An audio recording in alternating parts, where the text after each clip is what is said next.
Hi, I'm Seshadri, CEO of Neeyamo, a leader in providing global payroll technology and services for global multinationals.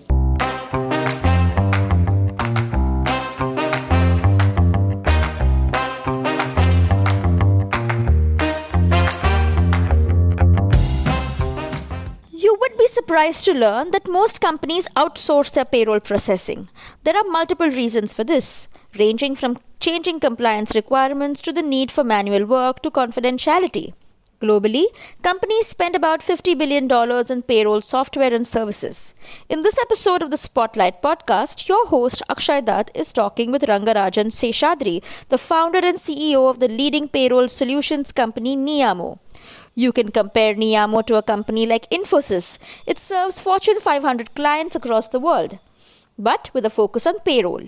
In this conversation, Rangarajan talks about the journey of building up Neeyamo and some of the fascinating disruptions we can expect to see in the space of payroll. Listen on to this insightful conversation about building a global leader from India.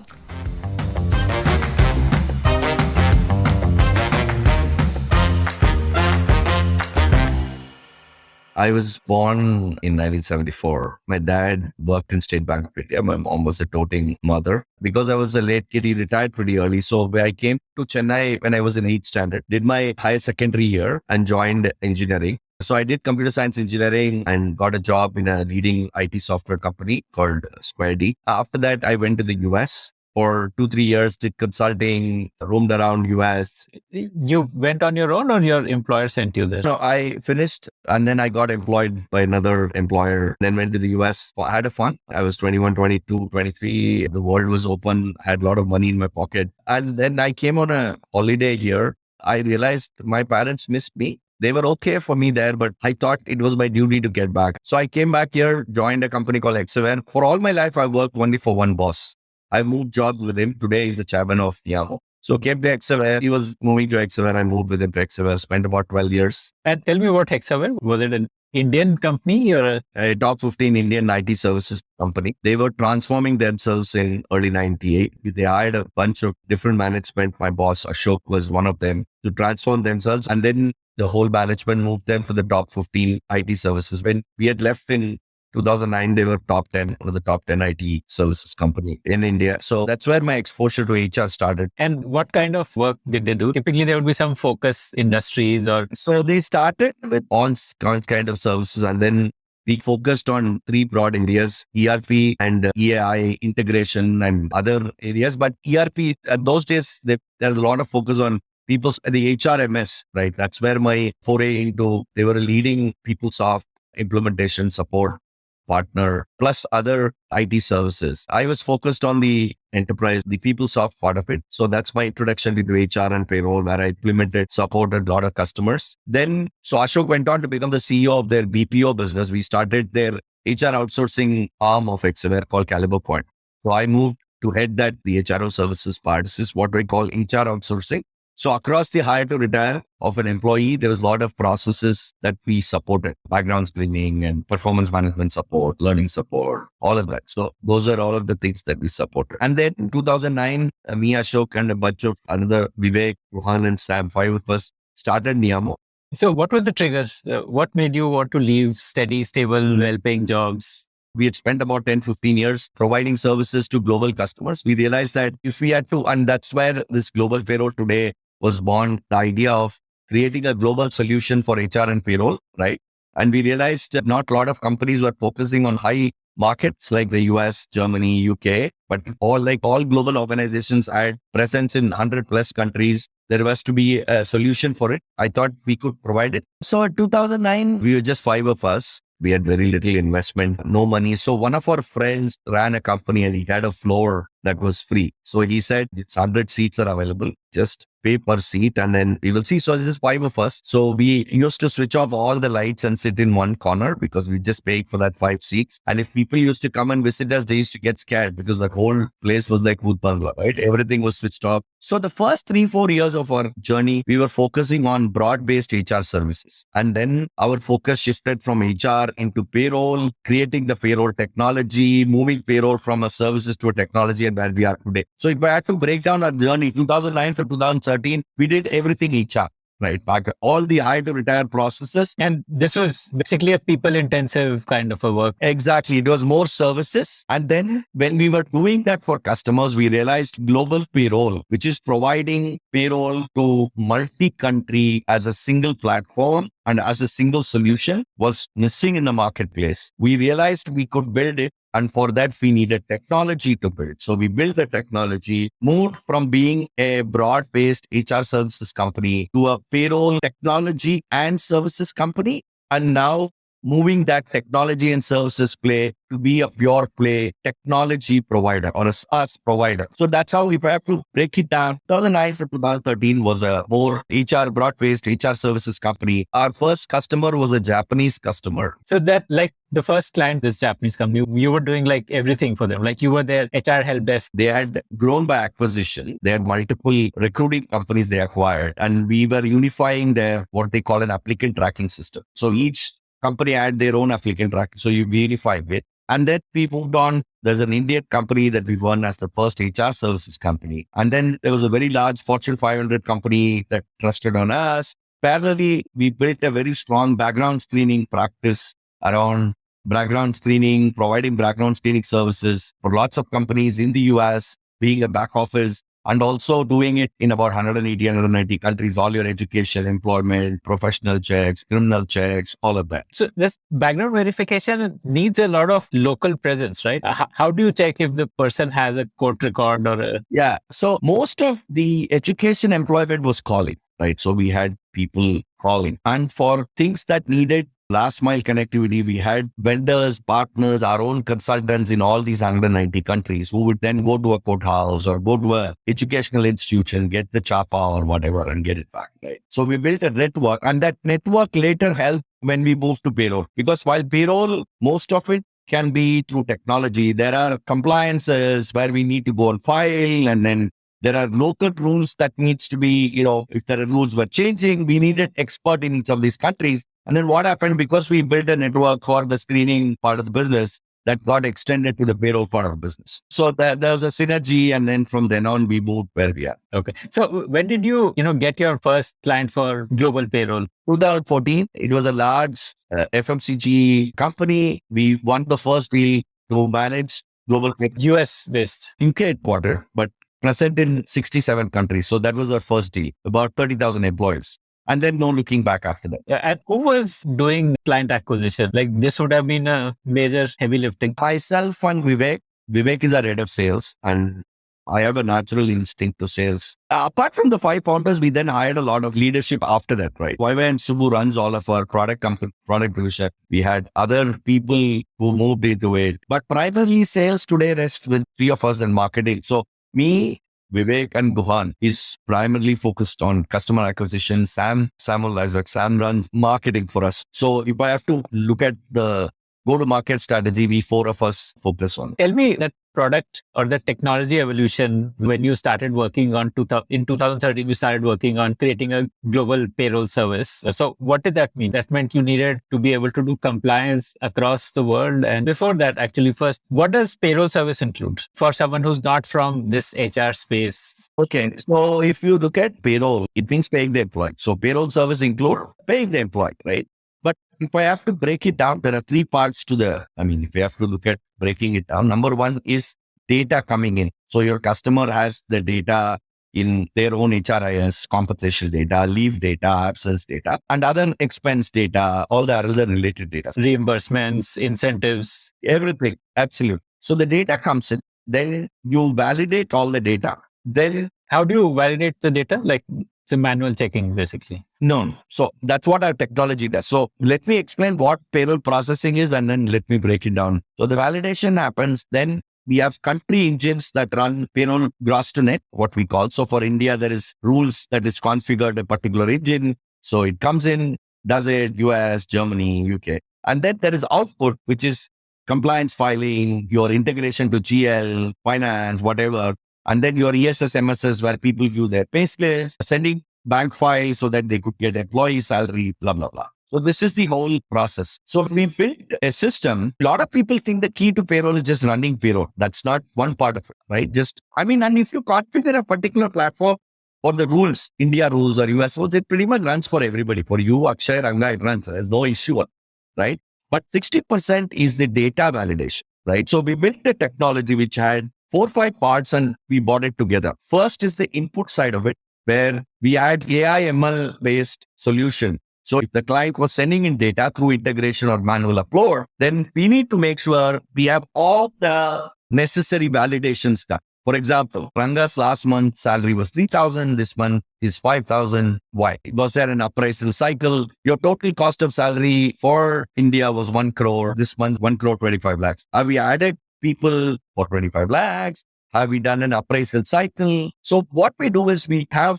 AIML go through all of this and then throw out exceptions saying, look, there are these exceptions. Are they real? Is there issue with the data? So we try to eliminate all the errors at an entry level. Then once that is done, the second part of our technology is the gross to net engine for each country. The gross to net engine is simple stuff, right? Basic, whatever, HRA, how do you calculate? So that's all configured. Taxes are configured.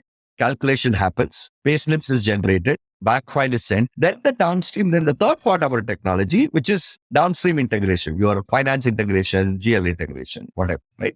So we built these blocks, bought all of it together to create the single platform. So if you had what is this transformation?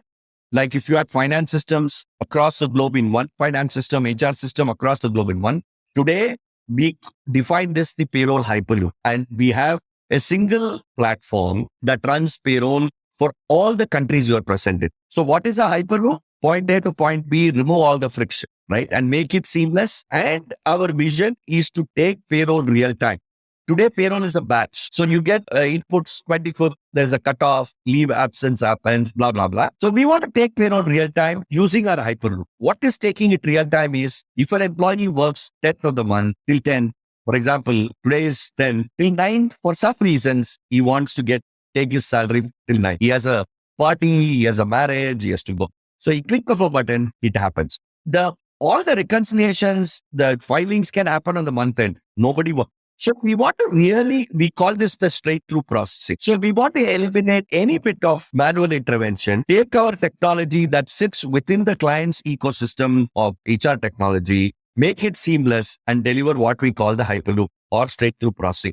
Our vision in the next 2 to 3 years is to take payroll real time, where an employee has the ability to run payroll by himself. Whether the company is so forward thinking and wants to deploy it is another issue. But we really want to take payroll real time. And for decades, payroll has not been innovated at all. So in a lot of sense, there is nothing called global payroll technology. There is HR technology, there is recruiting technology, there is learning technology providers. So in a lot of sense, we are creating an industry called global payroll technology, and we're putting ourselves right inside it as a leader. So payroll till today, if you ask anybody, payroll till today is viewed as a service and not as a technology. So we are breaking that myth to say that payroll need not be service. It can be a total technology transformation. Why do companies outsource payroll? So, for example, companies would generally do their accounting finance work in-house. Like they would have a large finance and accounts team. They would not outsource that, or very rarely would they outsource that. Why do they outsource payroll? Because I think it's number one, complex. People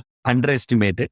And I think for ages, payroll has been outsourced as a service because they believe there are niche organizations that can handle it. If you take India, there'll be hundreds and thousands of small payroll companies worldwide and worldwide. And they believe it's not their core focus area. There are specialist firms that do it and it's best get them outsourced. So that's the approach. And then as they became global, they had fragmented systems, multiple payroll providers. They didn't get the data. Compliance was not done properly. And that's where the need of a global provider emerged. And then a company like us flipped it to say, you don't just need a global provider. You need a global technology because technology solves most of these complicated problems. And today I'm very proud to say most of the global Fortune customers today get educated. And today, like every other digitization, payroll owners in these companies have now, or the CHRO, CFOs have started to say we should digitize payroll as much as possible. But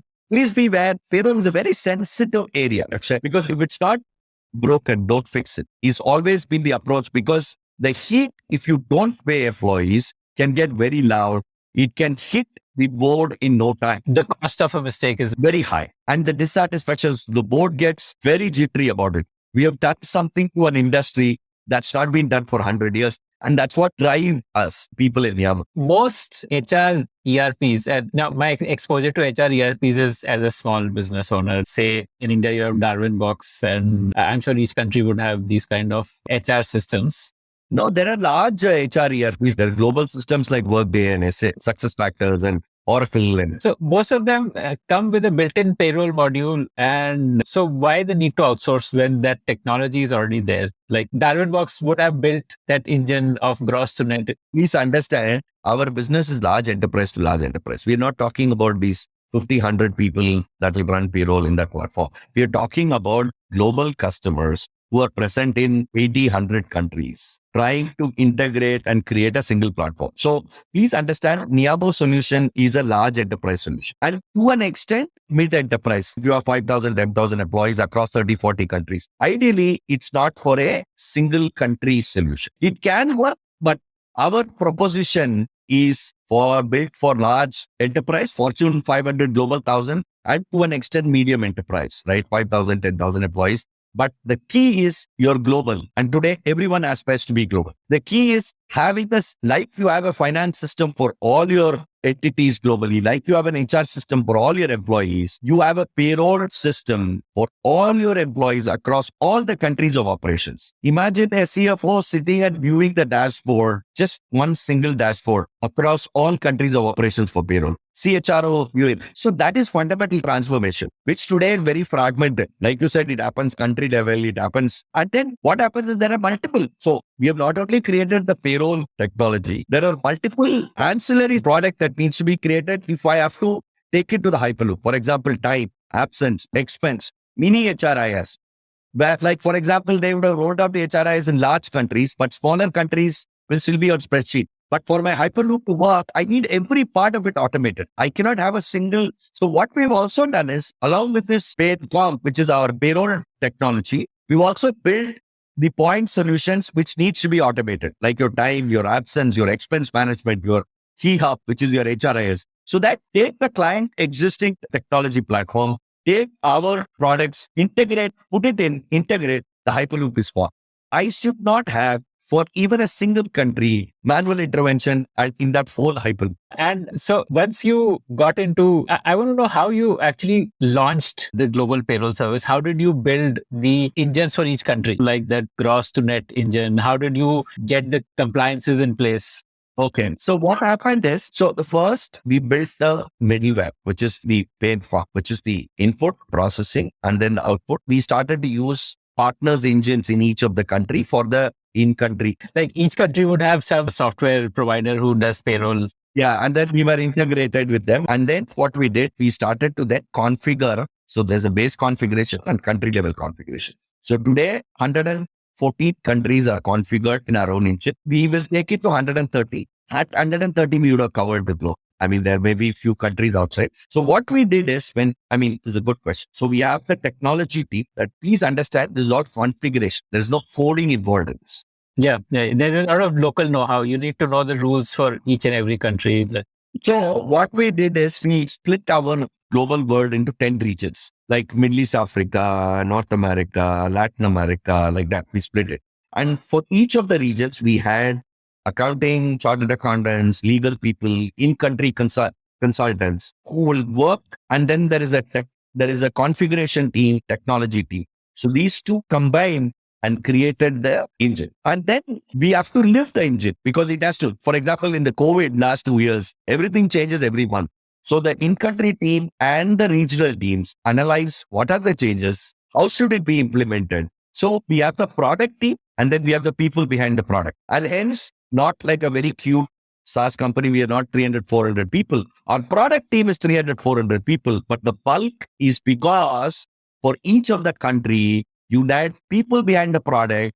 Because please understand, like lots of software or products, Payroll is not bought for bells and whistles. Payroll is bought for more functionality rather than technology. I can have for loss of better word, I can have a shitty UI. The payroll people are not worried about bells and whistles. But for HR software, you need to upgrade UI. So please understand, and there are 3 dimensions to payroll product. There is a country dimension, there is a scale dimension. It has to work for 1 employee and 1 lakh employees. And then there are regional changes that happen. And domain, manufacturing versus retail, all these use cases have to be in the product for it to work. So to build all the use cases, it is probably taken us 8-9 years and another 8-9 years. And then to maintain these use cases, because every time new use cases emerge. So if the product has to be live as on 11/13 or 31st for India, I need my make the product happen team to every day look at use cases and say what should go into the product. Because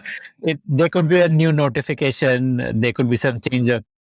Or I may see a use case in a manufacturing customer today that I deliver in India, which needs to be productized because it is something that every manufacturing customer will want to use. And please understand, these changes don't happen like once in a year, once in 2 years. They happen as we go. And hence, while I know that more people will follow but it's not easy. It's a very, very complex. We have about 150, 160 Fortune 500 customers. We're not dealing with 150 customers. We're dealing with 10 million people that we deliver payslip for.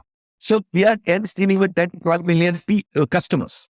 Every single employee is a customer. They're not waiting to be explained that they're wrong pays because your inputs came late or something else happened. No, that for them is immaterial. So high entry barrier, very complex, very sensitive. And when you have to productize it, it's all the more difficult. So it is like moving a mountain. So path would have been that initially it would have been more services where people would have been running payroll through local. Exactly. And then now we are flipping it. So we started with this thing and then we started to flip it. So that's the only way, because that's the only way your product matures. It's not finance product, supply chain product, HR product, where you have 25 screens and everybody knows what to do. This is more towards making the functionality work and the use cases work. And the use cases has 2 parts to it. One is country level use case and also company level use case. For example, each company, because it's compensation and because everybody wants to reward and award their employees differently,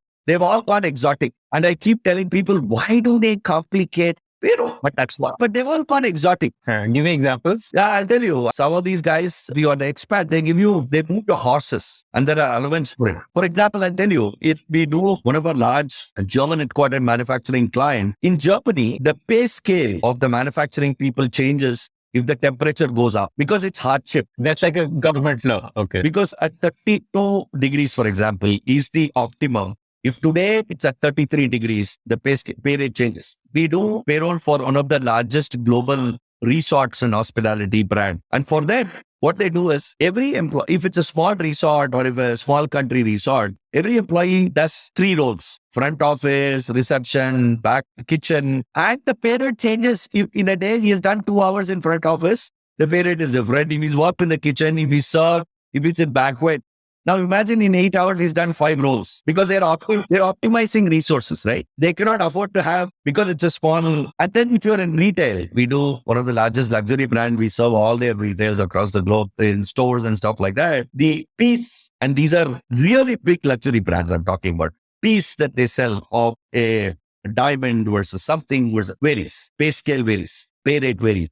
Commissions vary, incentives vary. Now imagine this complexity in a product. It's easy to do outside and feed it in an Excel sheet. These are some of the things that they're dealing with on a day-to-day basis, right? So why did you want to productize it? What got that DNA in the company that we should not do it manually? Because we all come from a technology background. Manual is what's screwing everybody globally. That was coming out loud. 2 things were screwing. Manual. Number 2, we coined something called the long tail, right? So all of these guys had a decent automation solution for large big head countries like USA, where they had large employees and they had providers who could look the long tail out of 63, if 35 was a long tail, which is APAC, Middle East, Africa, LATAM, very complex rules. They had very fragmented solution. One was big head and long tail was, and some of them were their emerging geographies like BRICS and all of that.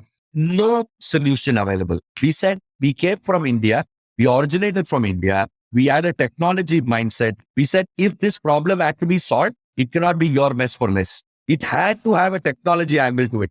If we have to productize it, if we find a solution productizing it, we have a market that's on our seat. So we were talking about these pieces. So you said you first made the middleware. So middleware would be the gross to net calculators. No, the gross net calculator was the later part. So the middle would be the input, integration, output, reporting. Gross to net started, then we developed each country gross to net, bought it into this, and then we developed the outside the time absence pieces. And what are these pieces? Just take me through each of these pieces in the product, all the various parts of the product. So you have the input piece, which is and then you have the gross to net. So the input would happen through an API integration. Like you could, for example. Yeah, integration. Yeah, so you will have a HRIS, multiple HRISs, multiple time absence systems. So that will not happen. Then that will flow into all the validation done. It will flow into the engine. Once the engine does the output, payslips and bank file, then your output integration to GL. So there is a compliance module that holds all the compliance, files it electronically or sends it to a person who downloads it, goes it, comes back, uploads, blah, blah, blah. Then we had the reporting layer, our own reporting layer. We had our own integration layer. And then other pieces of the software, your time, your absence, your expense, your ER, all of that outside. So I understand output. You need to send back the payroll transfer amounts to the finance team that this is what you need to transfer. And you need to send back pay slips. No. You don't have to send it to the finance. You send a bank file to the bank and then it gets transferred. Okay. You can directly send it to the bank. Okay. And how do you send back the pay slip? So that again through an API integration or something with the HRIS? No. Basically, we have deep embedded. So it's a ESS MSS. Once they log into their HR ESS. What is ESS MSS? Employee self-service, manager self-service. So everybody has a self-service. They have their own portal, which with the view for Akshay, which will have whatever data. And then there will be a payslip there, leave data, everything comes in that as a dashboard, right? So it goes into their ESS, employees, and then they look at the payslip. So we have a deep link into, if it's a Workday, SuccessFactors, you said Darwinbox, whatever is there. So they have their own employee self-service page where they apply for leave, blah, blah, blah, look at their stuff. So there it goes, the payslip is gone into that. Okay, got it. Now you said about attendance and the leave. So these are things which you don't need to build, right? Because companies already have an ESS. No, we have to build the software because a lot of there are specific software that are there for leave and absence. But the problem is they are not implemented across the board. And we need, as I said, if 30 countries have implemented 20 countries using one of those products, the remaining 10 countries, if they have to get truly automated, need leave and absence. Today they are in Excel sheets and blah, blah, blah. So we replace them. Or in 30 countries, they say, okay, we got your payroll platform, we get your entire time and absence platform in it. So that's fully integrated. Then it helps us. Oh, what else is there in ESS besides leave, attendance and payroll? No, ESS is what when you design is done when the HR is implemented. HRIS is implemented. So what happens there is basically all your information, whatever you can apply and all of that. But that is not part of payroll. That's where when the HRIS is implemented, the ESS comes with it. From a payroll standpoint, we'll see in deep link into ESS some of the payroll specific data, like your pay slip, your leave data, their real time. But the overall layout of the ESS is designed during the HRIS implement. Okay. So you have built a leave engine and all of those engines for companies as an option. Like some companies may wish to use that, or some companies may continue to use their own HRIS. Absolutely. Okay. Got it. Okay. The automation that you have done, does the productization go to the client with a separate pricing, or is this stuff which makes you more efficient? It's all per payslip price. Okay. So the client doesn't really care what you're doing in terms of the productization, the technology investment, but those are things which make you more profitable because with the same headcount, you're able to handle more payslips. Absolutely. Bang on. Tell me how that productivity has grown. Like 2014, what used to be, like say, payslips per headcount, and what is it today? Like, see, typically, I tell you, the industry average is, they say, is 1:1,000, right? One person is 2,000 payslips or whatever, 1,000 employees, whatever. with our software, when we go to optimum, I don't even need, I think we need maybe 1:100,000 or whatever, because the human intervention becomes, right now we are somewhere in the middle if you have to keep it, right? But as we move along in the journey, we don't even need anybody to look at any parts of it, because it's all, if you move it nearly real time with the employee himself, then it becomes even more, very little. There may be little where I think we may still need some services around help desk. People still, because it's payroll and sensitivity, people want to talk to someone if something goes wrong. They don't want a robot telling that we'll check and tell you. And some companies don't want that because it's, the guy is already frustrated. So the payroll outsourcing piece includes a help desk in it, like where employees can call and say, Yeah, we have our own built help desk software. So we also have chat and automated bots and all of that. But then we support about 25 languages because it's global. So they can call. So if they, depending on where they call from, it is routed to Mexico or Eastern Europe or APAC or India or whatever. You said there are like some 4-5 other global payroll companies. Any of them from India, or these are all like US based companies? US based and Europe based. There's nobody from India. So how did you diversify from doing everything sitting in Chennai to having offices across the world? Tell me about that journey. Yeah. So no, we started in Chennai, and then we realized when we moved into the journey, we need to get as global, right? Because it, as I said, language complexity, compliance complexity. So today we have 4 centers in India: Chennai headquartered, corporate office, Pune, Madurai, and Nagpur is our all women center, one of its kind. No product company has an all women center globally. So we have hired we have an internal program called Nari Shakti for women. And then as part of the program, we started an all women center in Nagpur. That's India. We have our center in Puebla in Mexico. We have in Egypt. We have in Eastern Europe, and then Manila. This is where large headcounts are sitting and doing work. And then we have presence in 35 countries where we have sales, marketing, compliance, language specialists across the globe. So that is it. And our aim is to reach 50 countries by next year. Tell me that journey, like which country did you open up first, venturing out of India, like the whole journey of it? No, I don't remember the sequence.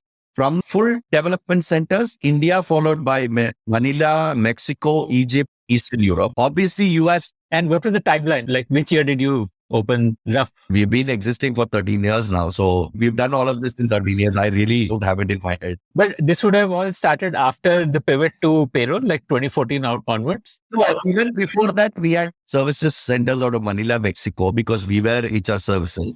And then the payroll expedited it across the globe. Boom. We had to be across the globe, right? Because compliances and language and all of that needed feet in the ground.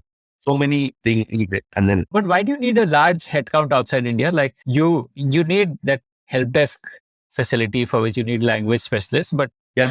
So we are still, understand, we are still pivoting the service to the product. We still are in that journey. So over a period of time, the headcount will reduce, but APAC gets serviced out of Manila, LATAM gets serviced out of Mexico, Eastern Europe gets serviced out of Europe, because Arabic gets serviced out of Egypt. We still need that mix. Has to go 80-20 on this side, which is in another 36 months. 80% product, 50% service. We are somewhere in the middle now, maybe 60% service, 40% product. Yeah. Tell me about like the secrets of acquiring Fortune 500 customers. How do you sell to such large customers? What has been your learnings in? It's not new to me. I've done it always in the past. I've always believed if you had a very specific value proposition, people will set up. The buying cycle for us is 6 to 9 months. So we all know it. It's a very involved deal. It's not something they will take it tomorrow. They're not buying a small software or something. It's going to affect all their employees. Right? But the value proposition, if I would have gone and told the same story like the big companies that said, give it to me, they would have said, why should I even look at it? You're a small company that is all in existence 60, 70 years. But the value proposition of transforming your payroll, that's the story they want to hear. That's the story intrigued them. Whether they buy it now, whether they buy it 2 years later, whether they buy it 5 years later. But the value proposition in this case is that's what made them sit up, right? But the buying cycle, obviously, sales is all about keeping with the customer at every point of time. But if you have a very unique proposition and when the customer sits up, obviously, then you need to engage the customer, show them a demo, talk to your reference customers, make them understand it. There's more scrutiny. But the one-line story is what makes them sit up. How does it start? Like, how do you even get a customer to sit with you? How do you build that credibility? Yeah, we have a solution evangelization team who reaches out to, we have a database. It's a very small database of 1,000 global customers, right? And then they set up some time for our sales guys to meet them. Some of them not now and some of them later. And so it goes on, right? So It starts with cold emails or like cold LinkedIn messages. cold emails, cold calls, then meetings. Then they say you come back after 6 months. Then we show them a demo. They said we are coming up with an RFP next year. Why don't you contact us? Keep them in the database. Go to them. Do an RFP afterwards. In the buying cycle, right? So see, all of them will go through a very structured RFP. Because it's their procurement process. They're all Fortune 5, very listed. Nobody will just say, okay, single source and say, yeah, we looked at Neeyamo, we'll buy. Right? Average is 9 months of these cycle, right? It's not going to happen overnight. It's a very engaged, involved decision-making process. Multiple stakeholders, multiple geography. You'll have to pre-COVID now, travels have started. Pre-COVID, we have to travel. 2 years we did it all remote. Now again, people want to meet us. It's a very involved decision. And there's something called account-based marketing. Is that something that you use? Marketing team does a whole lot of things, right? This is sales. So marketing has their own ways. And how does marketing contribute here? What are the ways in which?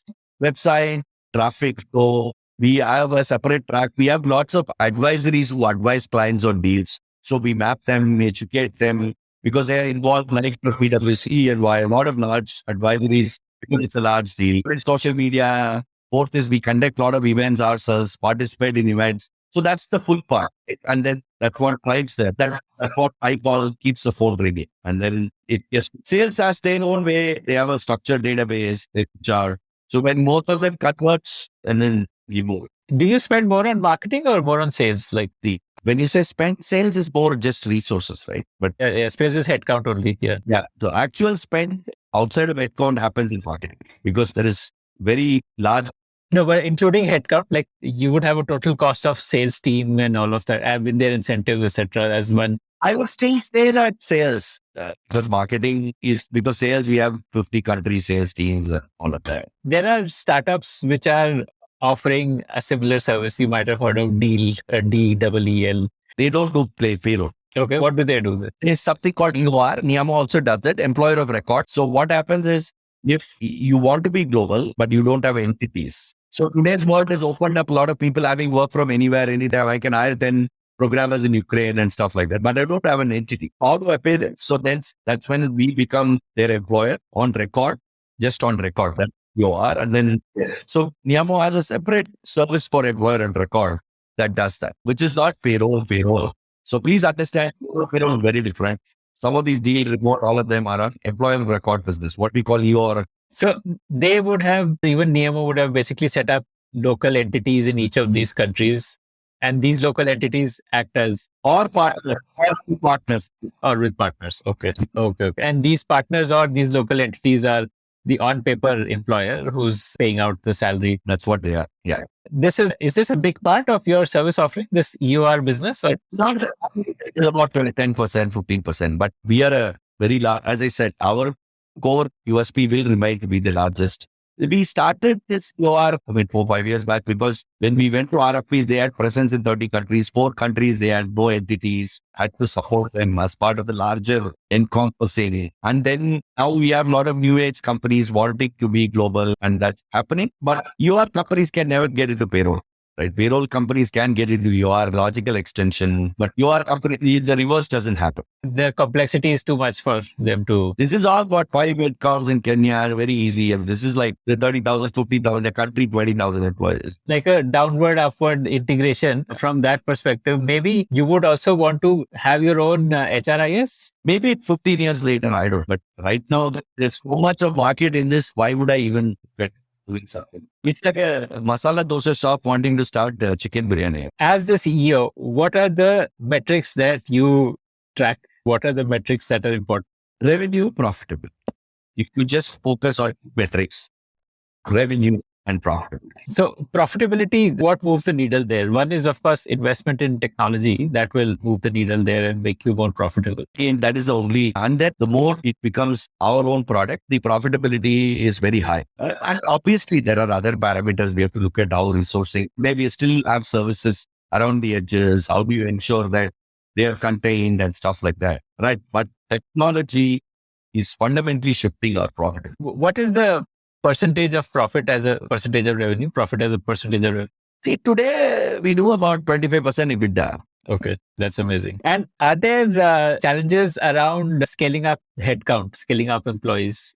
Headcount scaling has stopped for us because more and more we invest in technology. I don't think headcount scale is never a problem for us. But obviously attrition, there are markets are throwing money at people. I think this whole thing has stopped somewhere. I personally feel. I think it is coming to an end. And that brings us to the end of this conversation. I want to ask you for a favor now. Did you like listening to this show? I'd love to hear your feedback about it. Do you have your own startup ideas? I'd love to hear them. Do you have questions for any of the guests that you heard about in this show? I'd love to get your questions and pass them on to the guests. Write to me at ad@thepodium.in. That's ad@thepodium.in.